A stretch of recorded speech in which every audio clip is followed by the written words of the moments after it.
प्रशासनर प्रतिश्रुति परे हटिला धारणा। गौंदिया तहसिलदार कार्यालय सम्मुखें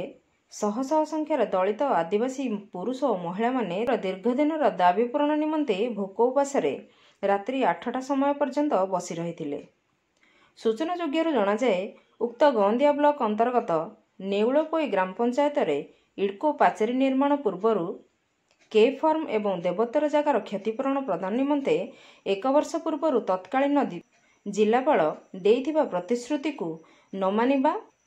और संबलपुर आरडीसी मागिथिबा रिपोर्ट को गौंदिया तहसिलदार प्रदान न करिबारु ई देवाशीष होतांग नेतृत्व रे धारणा दिया जायथिला। प्राप्त सूचना जनाए जे श्री होता 2012 मसीह जातीय मानविक अधिकार कमिशनर दायर केस फल 2013 रे सरजमीन तदंत पर 2014 नेउलपोई छाटिया बंधु नुआगाँ और दुर्गापुर ग्राम NHRC सदस्य के फर्म और देवतर जगार क्षतिपूरण प्रदान निमंते राज्य सरकार को निर्देश देइथिले, किंतु 8 वर्ष बीतीगला परे प्रशासन कौन सी पदक्षेप न नहीं 2022 मसीह उक्त जगार पाचेरी निर्माण को ग्रामवासी विरोध करथिले, जहाफल पाचेरी कार्य बंद रही। किंतु जिला प्रशासन और श्री होतांग नेतृत्व रे उक्त ग्रामवासी 2023 रे एक निष्पत्ति रे उपनीत होई क्षतिपूरण प्रतिश्रुति मिलला परे इडको पाचेरी निर्माण करा जायथिला। किंतु जिला प्रशासन प्रतिश्रुति 1 वर्ष पर मध्य एही ग्रामगुड़िकर गरीब आदिवासी मानकु अद्यावधि क्षतिपूरण न मिलिबारु गतकाली श्री होतांग नेतृत्व रे एक विराट शोभायात्रा गौंदिया तारिणी छक ठारू बाहरी तहसिल ठारे धारणा देइथिले। एहा दिन 10 ठारू आरंभ होई राति 8टा पर्यंत जारी रहिथिला। उक्त गरीब आदिवासी नेतृत्व नेउथिबा श्री होता तहसिलदार सूरज चंद्र राउत नूतन थाना अधिकारी सलील कुमार प्रधानक मिलित दीर्घ समय आलोचना पर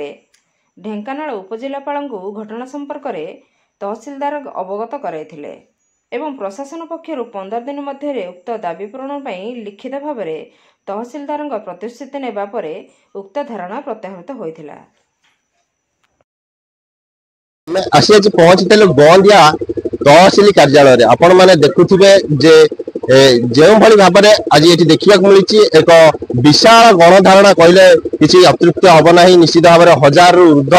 दलित परिवार आदिवासी परिवार आज ये पहुंचती जहाँकि से शोषण हबारू आज निजर आत्मा को बहुत कष्ट होकर आज लीडरशिप कर देवाशीष होता सी आज गौंदिया जो तहसिल कार्यालय अच्छी से दीर्घ सकाल 10 घटिया एपर्यंत बसी एपर्यंत कौन प्रशासन तरफ कौन आश्वासन मिलना जेपर्यंत दाबी पूरण होना से पर्यंत से हटवे ना बोली जहाँ शुणा मिली के फर्म बाबद आम आज जाके किसी क्षतिपूरण न पाई आमर आगे जो तहसीलदार एवं कलेक्टर थे से आम जगह को कंपानी हाथ को टेकीदे तथापि आम आपत्ति करू से आसी कंपाउंड करने प्रस्तुत है गाँ लोक मैंने विरोध कले आम क्षतिपूरण न पाइबा पर्यंत आमर कंपाउंड हो पार ना। एटू कलेक्टर सब कलेक्टर एडीएम तहसीलदार समस्ते मिसी आमको कहले देख तुम दिज्व गोटे लिखित आकार दे आमको कहले जे तुम कंपाउंडर तुम सुविधा करदेव ताले तुम आम किसी असुविधा करूँ ना। आम आज आम लोक मान सब लगे निजे गात खोली निजे कंपाउंडर करदेलु आज की वर्षे है सी आम कथा कि शुणुना। जो देवाशीष होता राज्य सभापति ओडिशा प्रजा संघर्ष समितिर आज आप देखुं 1000 संख्यार ये जो माँ भौणी माने भाई माने बस गौंदिया तहसिलदार आगे तार कारण है माने नेउलपोई पंचायत छाटिया गाँव में जो इडको बाउंडरी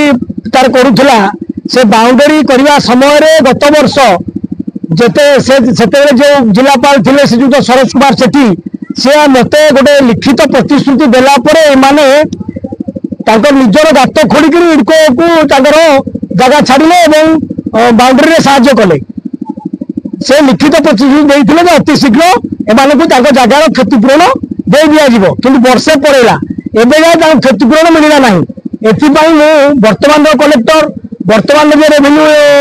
एडीएम सब कलेक्टर एवं तहसीलदार बारंबार कहला पर भी लैंड एक्विजिशन ऑफिसर को कहला पर भी शुणिले ना तेनाली बाध्य होकर आज बसीचु आसिक ये प्रचंड खरा हो देखुवे आम धैर्य धरिकी बसीचु न खाई न पिकी बसीचु। ढेंकानाळରୁ ସୌମ୍ୟରଞ୍ଜନ ମହାନ୍ତିଙ୍କ ରିପୋର୍ଟ, ନାଗରାଜ ନ୍ୟୁଜ୍।